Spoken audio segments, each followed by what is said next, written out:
नमस्कार। सातै प्रदेशको ताजा खबरहरूको सङ्गालो प्रदेश समाचारमा यहाँहरूलाई स्वागत छ। म संगीता कटवाल। आउनुहोस् अब प्रदेश समाचार सुरु गरौं। अहिलेसम्मका मुख्य समाचारबाट। कोरोना भाइरस संक्रमणको जोखिमका कारण बन्द गरिएको गुल्मीको रेसुङ्गा नगरपालिका स्थित कृषि उपज तथा संकलन केन्द्र सञ्चालनमा उपभोक्ता र किसानहरू हर्षित।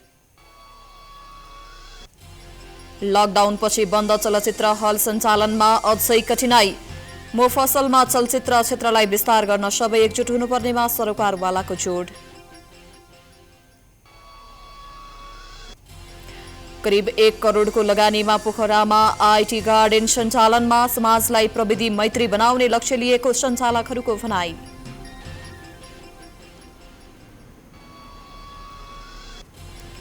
र पोखरामा आगामी फागुन 1 गतेदेखि अन्तर्राष्ट्रिय म्याराथन हुने, विजेताले 4 लाख रुपैयाँ नगद पुरस्कार प्राप्त गर्ने।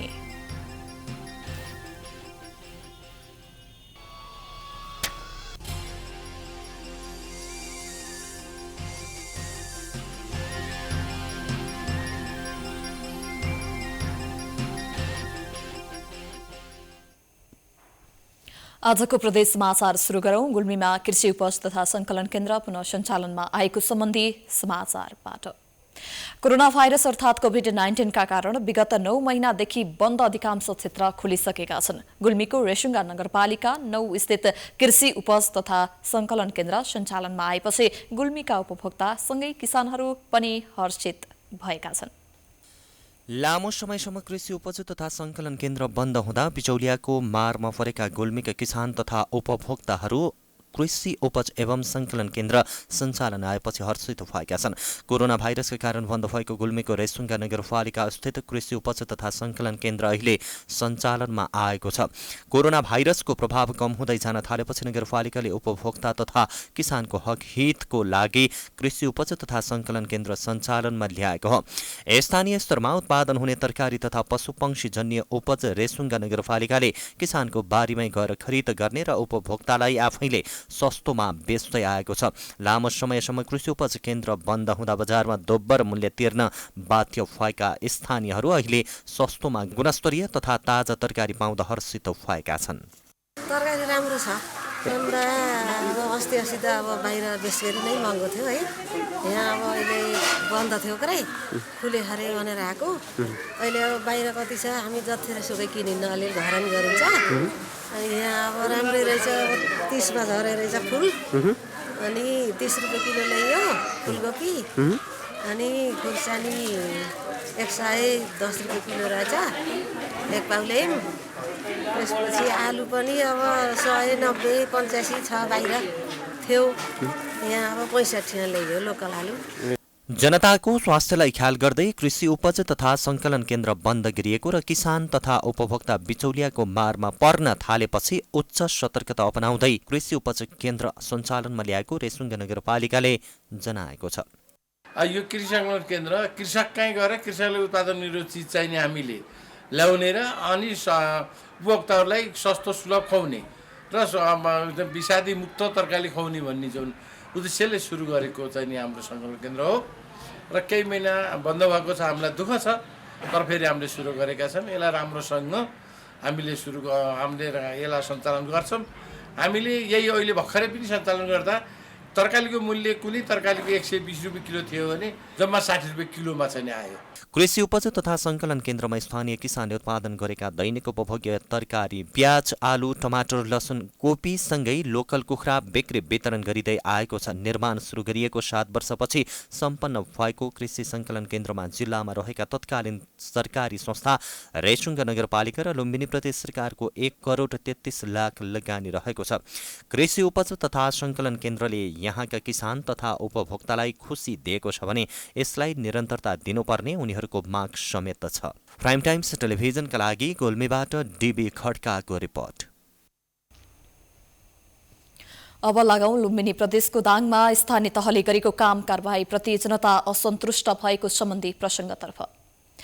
स्थानीय तहहरूमा जनप्रतिनिधिहरू आएको 3 वर्ष बितिसक्दा पनि नागरिकहरूले प्रभावकारी सेवा तथा विकासको अनुभूति लिन पाएका छैनन्। दाङका स्थानीय तहले गरेको काम वा जनताको सेवामा गरेका कामबाट सर्वसाधारणहरू सन्तुष्ट हुन सकेका छैनन्। कार्यालयबाट प्रदान गरिने सेवा होस् वा विकास निर्माणका कामहरूप्रति दाङका नागरिकहरू सन्तुष्ट हुन सकेका छैनन्। तुलसीपुर उपमहानगरपालिकाले आयोजना गरेको चालु आर्थिक वर्ष 2077-78 को पहिलो चौमासिक सार्वजनिक सुनवाई कार्यक्रममा नागरिकहरूले थुप्रै गुनासो गरेका छन्। त्यो नाली बिनाको पिच कति अहिले बेस बिछाउँदै गरेको छ, भत्किँदै पनि गरेको छ र त्यसलाई अब अलिकति बजेटको स्रोत खोजेर त्यसलाई नाली सहितको पिच गर्न सक्यो भने अलिकति दीर्घकालीन हुन्छ। त्यो चाहिँ अहिले मैले त्यो अनावश्यक खर्चको रूपमा मैले देखिरहेको छु। धेरै वाडाको निवेदन दिएर साथै नगरपालिकासम्म ल्याउने कुराहरू पनि कसै कुरा गरेको थिएँ, त्यहाँका जनताहरूले पाएनन्। नपाएपछि आफै गएर त्यो ठाउँमा किर्ता हुने कामहरू भयो। यसलाई चाहिँ अहिले पहाडमा हिँड्नुपर्ने हुन्छ। डाँडा काँडा पनि कतिले बाँधी नभएको ठाउँ छ, त्यो ठाउँसम्म नगरले पनि त्यो ठाउँसम्म हेर्न सकोस् र सरकारले गर्ने ठाउँमा जान सकोस् भन्ने कुरा पहिलो म प्रस्ताव राख्न चाहन्छु। कार्यक्रममा सहभागीहरूले तुलसीपुर उपमहानगरपालिकालाई स्मार्ट सिटीको रूपमा विकास गर्छु भनेर दिएको आश्वासन झुटो साबित भएको गुनासो गरेका थिए। मैले अब अहिलेसम्म भत्ता पाएका छैन, साउनदेखि अहिलेसम्म यो कहाँ किनेर कहिले किनेर कसरी पाएका छैन, यो के भएको छ सुन्ने त भयो। एउटा यसको प्रगति एकातिर पक्ष राम्रो देखियो भने अर्कोतिर त्यो सुविधा जो हो त्यो पाएको छैन। र अर्को कुरा हामीले वार्षिक रूपमा प्रत्येक वडाहरूमा 3 किलोमिटर कालोपत्रे गर्ने भनेर हामीले सडकको कुरा ल्यायौँ। विविध कारणले हाम्रो अघिल्लो वर्षको कालोपत्रेको काम हुन सकेन। हामी चाहिँ बाहिरी चोकदेखि तलतिर लाग्यो भने खाडलको समस्या अब भोलाइको त बन्दैछ। यिनी कुराहरूमा चाहिँ अब नेपालकै चोकदेखि माझी जाँदा पनि फेरि खाडलको समस्या। हामी सडक डिभिजन भनेर मात्रै कुर्ने हो कि नगरपालिकाबाट चाहिँ के कसरी चाहिँ अगाडि बढ्न सकिन्छ, यसलाई कसरी चाहिँ चाँडोभन्दा चाँडो चाहिँ यिनी खाडल रहित चाहिँ बनाउन सकिन्छ। उपमहानगरपालिकाले चालु आर्थिक वर्षमा 2 अर्ब 12 करोड 71 लाख 2 हजार विनियोजित बजेटमध्ये प्रथम चौमासिकमा 43 करोड 42 लाख 6 हजार रुपियाँ खर्च भएको जनाएको छ। उपमहानगरपालिकाले सेवाग्राही मैत्री हुने गरी काम गरिरहेको दाबी गरेको छ। खुल्ला सरकारको अवधारणा ओपन गभर्नमेन्टको ओजिपी भन्छ। त्यो ओपन गभर्नमेन्ट प्रिन्सिपल भनेको के हो भने हरेक नागरिकलाई पार्टिसिपेट हुने अवसर सिर्जना गर्ने हो। त्यो सिर्जना गर्ने काममा लागौँ। धुवा धुलो अघि मैले भने 6 समस्या छ, त्यसकारणले हामीले पहल गरेका छौँ। लागौँ, यो सबैको पहलबाट चाहिँ सुन्दर समृद्ध तुलसीपुर सबैका लागि सधैँका लागि बनाउने हो र सबै मिलेर काम गर्ने हो। निर्वाचनको समयमा जनता सामु थुप्रै विकास निर्माणका काम गर्ने भनेर मत मागेका जनप्रतिनिधिहरूको 3 वर्षे कामप्रति जनता सन्तुष्ट हुन सकेका छैनन्। विकास निर्माण कामहरू त परै जाओस्, स्थानीय तहले दिने दैनिक सेवाप्रति पनि आम सर्वसाधारणको गुनासो उत्तिकै छ। प्राइम टाइम्स टेलिभिजनका लागि दाङबाट सुमन केसीको रिपोर्ट। प्रदेश समाचारमा पालो भएको छ विश्रामको।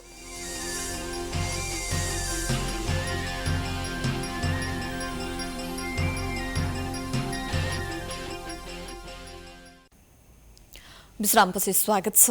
अब बाँकी समाचार। अबको पालोमा लुम्बिनी प्रदेश दाङमा चलचित्र सम्बन्धी बहसको समाचार। कोभिड महामारी विश्वमै फैलियो, यसकारण विश्वकै अर्थतन्त्र धराशायी भए। यसको असर नेपालमा पनि परेको छ। देशको अर्थतन्त्रमा थोरै भए पनि चलचित्र क्षेत्रको भूमिका छ, तर चलचित्र क्षेत्र नै विगत करिब 1 वर्षदेखि बन्द छन्। अब यसलाई सामान्य अवस्थामा ल्याउन र चलायमान बनाउन के गर्नु पर्ला त? दाङ जिल्लामा जन्म थलो बनाएर काम गरिरहेका कलाकारको भनाई समेटेर तयार पारिएको यो सामग्री हेरौं। विगत चैत्र महिनादेखि नै कोरोनाको सन्तासमा नेपालमा लकडाउन भएको थियो र त्यसको असर अधिकांश क्षेत्र प्रभावित भए। प्रभावित हुनेमा चलचित्र क्षेत्र पनि परेको छ। कोरोना संक्रमण ओह्रालो लागेसँगै देशका सबै क्षेत्र सामान्य अवस्थामा फर्किन थालेका छन्, तर चलचित्र क्षेत्र अझै पनि सञ्चालनमा आउन सकेको छैन। चलचित्र क्षेत्रमा लगानी गर्ने लगानीकर्ताहरू पनि पछि हटेका छन्। कारण हो लगानी नै उठाउन नसक्ने गरी थला परेको चलचित्र क्षेत्र। लामो समयदेखि बन्द रहेका चलचित्र हलहरू सञ्चालनसँगै चलचित्र क्षेत्रलाई चलायमान बनाउन पनि सम्बन्धित निकायले सकिरहेका छैनन्। दाङमा चलचित्र क्षेत्रमा कोरोनाले पारेको प्रभावले लगानी जोखिममा परेको चलचित्र हल सञ्चालकहरू बताउँछन्। हल धनीहरू पनि तपाईँको यो खर्च धान्न एकदम गाह्रो छ। यसमा पनि हजुरको राज्यले थोरै केही सुविधाहरू दिएर यसलाई बचाउनेतिर लागेको भए हुने थियो जस्तो लाग्छ मलाई। र यति चाहिँ सरकारले अपनाएन भने धेरै हलहरू बन्द हुने अवस्था छ। हलहरू सञ्चालन गर्ने सहमति भए पनि चलचित्र निर्माताहरूसँगै हल सञ्चालक, कलाकारहरू, दर्शक नआउने अवस्था देखेपछि जोखिम मोल्न डराइरहेको बताएका छन्। जोखिमको समयमा चलचित्र क्षेत्रलाई सञ्चालनमा ल्याउन राज्यले सहयोग गर्न आवश्यक रहेको चलचित्र विकास बोर्डका कार्य समिति सदस्य तथा निर्माता मुनाल घिमिरेको भनाइ छ। त्यसका लागि चलचित्र विकास बोर्डले पहल गर्नुपर्ने घिमिरे बताउँछन्। अहिले चलचित्र विकास बोर्ड छ। चलचित्र विकास बोर्डले एउटा नयाँ चलचित्र बनाउनेलाई कतिसम्म एउटा अनुदान दिएर हुन्छ, के दिएर हुन्छ, अथवा चलचित्र राम्रा चलचित्र बनेर थन्केका छन्, ती चलचित्रहरू हलमा लगाउँदाखेरि दर्शक तानिन सक्छन्। ती चलचित्रलाई यदि हलबाट पैसा उठेन भने हामी कतिसम्म अनुदान 50%, 25% हामी अनुदान दिन्छौँ भनेर ती राम्रा चलचित्रहरू हलमा ल्याइदियो भने जहाँसम्म लाग्छ मेरो विचारमा दर्शकहरू तानिन्छन् होला। त्यसैगरी चलचित्र निर्माता सङ्घका सदस्य रोहित अधिकारीले सिनेमा हल सञ्चालनमा आए पनि निर्माताहरू लगानी डुब्ने डरले सञ्चालन गर्न डराइरहेको बताए। कोरोना भाइरसको जोखिम रहेको र राज्यले कुनै पनि सहयोग नगरेका कारण डराउनु पर्ने अवस्था आएको अधिकारीको भनाइ छ। क्षेत्रमा त धेरै नै असर गरेको छ। नेपालमा सबैभन्दा बढी प्रभावित भएको क्षेत्र चाहिँ मलाई एउटा चलचित्र क्षेत्र पनि हो जस्तो लाग्छ यो कोरोनाले चाहिँ। चलचित्रसँग सम्बन्धित निकाय सङ्घको सहकार्यमा कमी भएको सबैको निष्कर्ष छ। मोफसलमा चलचित्र क्षेत्रलाई चलायमान बनाउन सबै पक्ष मिलेर जानुपर्नेमा चलचित्र पत्रकार सङ्घ दाङले जोड दिएका छन्। रिलिजको लागि पेन्डिङमा बसेका नेपाली सिनेमा चित्रहरू फिल्मलाई हलसम्म ल्याउनको लागि विकास बोर्डको तर्फबाट पनि केही पहल गर्नुपर्ने र निर्माताहरूले पनि केही हदसम्म आफूले आफ्नो सेक्टरबाट गर्न सक्ने चाहिँ कन्ट्रिब्युसन गर्नुपर्ने र हल सञ्चालकहरूले पनि सुरुमा निर्माताहरूले चाहिँ हलमा फिल्म रिलिज गर्नको लागि त्यो वातावरण बनाउनको लागि यो 4वटा पक्षहरू, विशेष गरी त्यसमा डिस्ट्रिब्युटरको पनि कुरा आएको छ, ती 4-5 पक्षहरूको बिचमा एकअर्कामै कोअर्डिनेसन गरेर समग्रमा दाङ जिल्ला सँगसँगै विशेष गरी दाङमा चाहिँ मोफसलका सिनेमा हलहरू चलचित्र सङ्घले पुस 10 देखि हल खोल्ने भने पनि मोफसलका दाङका सिनेमा हल पनि खोल्न सकेका छैनन्। विश्व नै कोरोनाका कारण धराशायी बनेको बेला ठप्प बनेको चलचित्र क्षेत्रलाई चलायमान बनाउन सबै मिलेर सहकार्य गर्न जरुरी देखिन्छ। प्राइम टाइम्स टेलिभिजनका लागि दाङबाट सुमन केसीको रिपोर्ट। अबको पालोमा गण्डकी प्रदेशको पोखरामा सूचना प्रविधि उद्यान सञ्चालन सम्बन्धी समाचार। काम गर्न सके जे गरे पनि राम्रो र विदेश जाने लगानीले स्वदेशमै केही गर्न सकिन्छ भन्ने सोचका साथ आईटी अध्ययन गरेका पोखराका युवा आईटी व्यवसायमा आबद्ध भएका छन्। परम्परागत व्यवसायलाई आधुनिक शैलीमा सञ्चालन गर्नुपर्छ भन्ने सोच राखेर करिब 1 करोडको लगानीमा पोखरामा आईटी गार्डन सञ्चालनमा ल्याएका छन्। आफ्नो हातमा सिप र जाँगर भए पैसा कमाउन विदेश नै जानु पर्दैन, स्वदेशमा नै केही गर्न सकिन्छ भन्ने सोचका साथ पछिल्लो समय युवा पुस्ता स्वदेशमा नै लगानी गर्न आकर्षित हुन थालेका छन्। आफूले पढेको सिप र ज्ञानलाई स्वदेशमा नै उपयोग गर्नुपर्छ भन्ने मान्यता राख्दै करिब 1 करोडको लगानीमा पोखरेली युवाले आईटी गार्डन सञ्चालनमा ल्याएका छन्। लकडाउनको समयमा रोजगारी गुमेका युवाले सो गार्डनमा काम पाएका छन्। आईटी सम्बन्धी तालिम लिएर आफूले काम गर्न थालेको सुरज विकले बताएका छन्। नमस्ते, मेरो नाम सुरज आरडी हो। म आईटी गार्डनमा कार्यरत छु अहिले। म पहिला धेरै थरीका कामहरू गर्थेँ, कुनै सिप भएन। आईटी गार्डनमा आइसकेपछि यहाँको टेक्निसियन सम्बन्धी तालिम लिएर विभिन्न नयाँ उपकरणहरूलाई जडान गर्दै गर्दा साह्रै खुसी छु। विदेश जानुभन्दा स्वदेशमै राम्रो छ, यहीँ पनि केही गर्न सकिन्छ, विदेश पर्छ भन्ने नै छैन भन्ने एउटा मान्यता पनि छ। पोखरा तथा आसपासका क्षेत्रमा सेक्युरिटी सिस्टम र अटोमेसनलाई प्राथमिकतामा राखेर सेवा सञ्चालन भइरहेको छ। परम्परागत व्यवसायलाई आधुनिक शैलीमा सञ्चालन गर्नुपर्छ भन्ने सोच राखेर पोखरामा आईटी गार्मेन्ट सञ्चालनमा ल्याइएको सञ्चालक अनुप पन्तले बताएका छन्। घरैमा बसेर मोबाइलबाटै सबै कामहरू गर्न सकिने र समयको पनि बचत हुने भएकाले अबको समाज प्रविधि मैत्री हुन आवश्यक रहेको उनको भनाइ छ। मैले यो कम्पनी दर्ता गर्दाखेरि चाहिँ 1 करोडको पुँजीमा दर्ता गरेर अहिले हाराहारी नै त्यति नै लाग्यो होला। यो अफिसको डेकोरेसनदेखि लिएर सबै एक्सपेन्सेसहरू र सामानहरू आयात गर्दाखेरि हाराहारी 1 करोडको लगानी रहेको छ र हाम्रो यहाँ अगाडि सोरुममा चाहिँ 2 जना स्टाफहरू हुनुहुन्छ, रिपेयरेन्समा हुनुहुन्छ 1 जना, साइटहरूमा 2-3 जना हिँड्नुहुन्छ गरेर चाहिँ 5-6 जनाको म बाहेक 5-6 जनाको स्टाफ टोलीहरू छ। दिनहुँ जसो वैदेशिक रोजगारका लागि विदेश पलायन हुने क्रम रोक्नका लागि नेपाल सरकारले नै पहल गर्नुपर्ने देखिन्छ भने विदेश जाने खर्चले स्वदेशमा नै रोजगारी सृजना गरी जनशक्ति र सिपलाई स्वदेशमा नै अडाइराख्न निजी क्षेत्रबाट गरिने कार्य पनि उत्तिकै सराहनीय छ। प्राइम टाइम्स टेलिभिजनको लागि पोखराबाट अनिता घिमिरेको रिपोर्ट। फेरि पनि प्रदेश समाचारमा पालो भएको छ विश्रामको।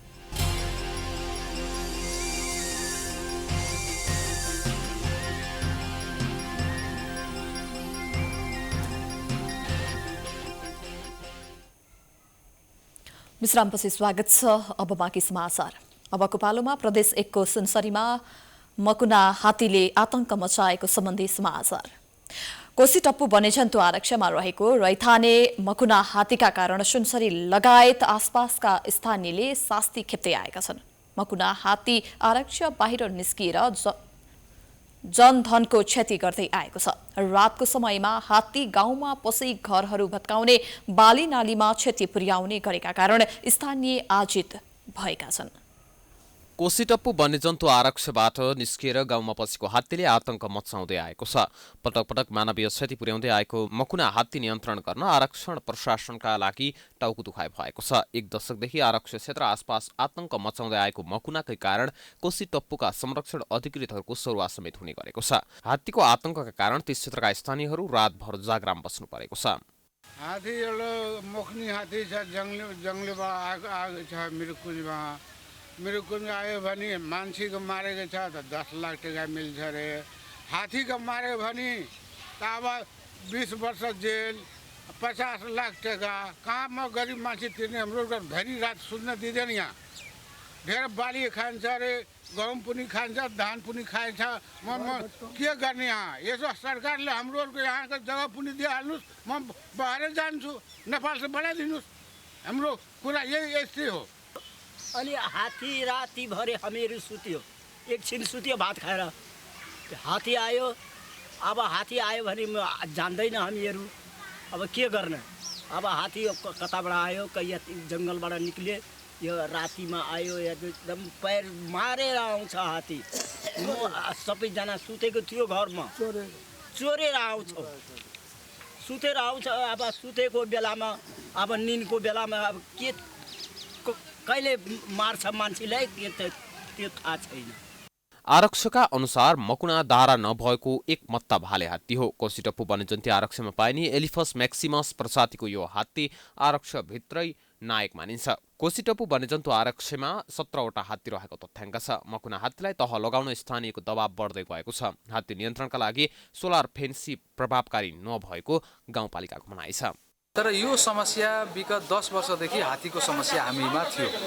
त जनप्रतिनिधिको अभावले गर्दा यहाँ कुरा उठाइदिने, कुरा भनिदिने भन्ने कोही थिएन।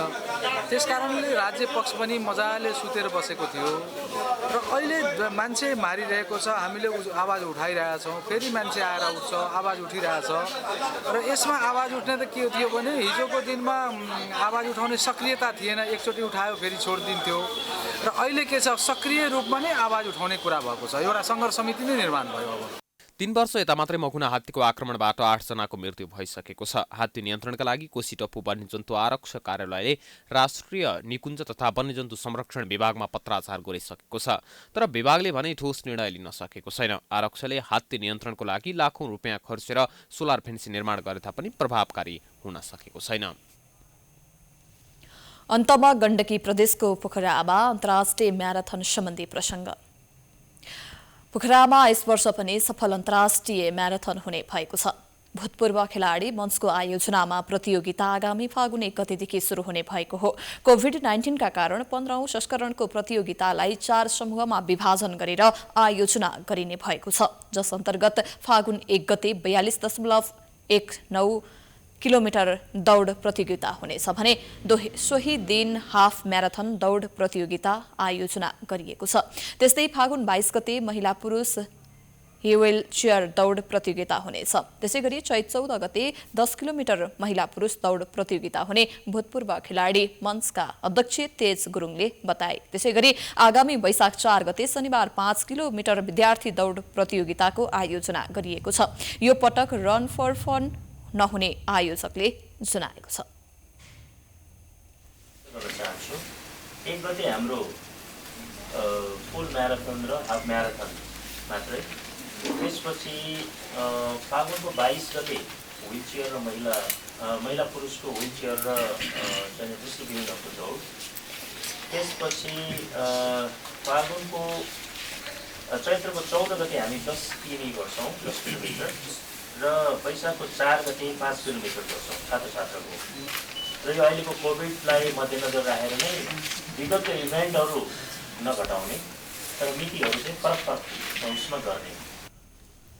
यस वर्षको अन्तर्राष्ट्रिय म्याराथन विजेताले 4 लाख रुपैयाँ नगद पुरस्कार प्राप्त गर्नेछ। यसै वर्ष थप गरिएको हाफ म्याराथन विजेताले भने 1 लाख, द्वितीय हुनेले 75,000, तृतीयले 50,000 र चौथोले 15,000 रुपैयाँ नगद पुरस्कार प्राप्त गर्ने भएका छन्। यसैगरी व्हील चेयर दौड महिला पुरुषमा प्रथम हुनेले 7, द्वितीय हुनेले 5 र तृतीय हुनेले 3,000 रुपैयाँ नगद पुरस्कार प्राप्त गर्नेछन्। यसै दृष्टिविहीन महिला पुरुष दौडमा प्रथम हुनेले 7, द्वितीयले हुनेले 5 र तृतीय हुनेले 3,000 रुपैयाँ नगद पुरस्कार प्राप्त गर्नेछन्। यसैगरी 10 किलोमिटर दौड महिला पुरुषमा प्रथम हुनेले 15,000, द्वितीय हुनेले 10 र तृतीय हुनेले 5,000 रुपैयाँ नगद पुरस्कार प्राप्त गर्नेछन्। 5 किलोमिटर विद्यार्थी दौड विजेताले प्रथमले 10,000 र द्वितीयले 8,000 रुपैयाँ नगद पुरस्कार प्राप्त गर्नेछन्। यो सँगै हामी प्रदेश समाचारको अन्त्यमा आइपुगेका छौं। जाँदा जाँदै प्रमुख समाचार पुनः एकपटक। कोरोना भाइरस संक्रमणको जोखिमका कारण बन्द गरिएको गुल्मीको रेसुङ्गा नगरपालिका स्थित कृषि उपज तथा संकलन केन्द्र सञ्चालनमा उपभोक्ता र किसानहरू हर्षित। लकडाउनपछि बन्द चलचित्र हल सञ्चालनमा अझै कठिनाई। मुफसलमा चलचित्र क्षेत्रलाई विस्तार गर्न सबै एकजुट हुनुपर्नेमा सरकारवालाको जोड। करिब 1 करोडको लगानीमा पोखरामा आईटी गार्डन सञ्चालनमा समाजलाई प्रविधि मैत्री बनाउने लक्ष्य लिएको सञ्चालकहरूको भनाई।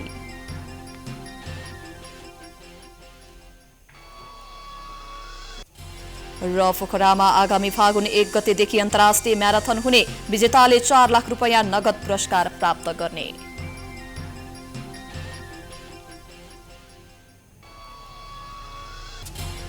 प्रदेश समाचार अहिलेलाई सकियो। प्राइम टाइम्स टेलिभिजन हेर्दै गर्नुहोला। नमस्कार।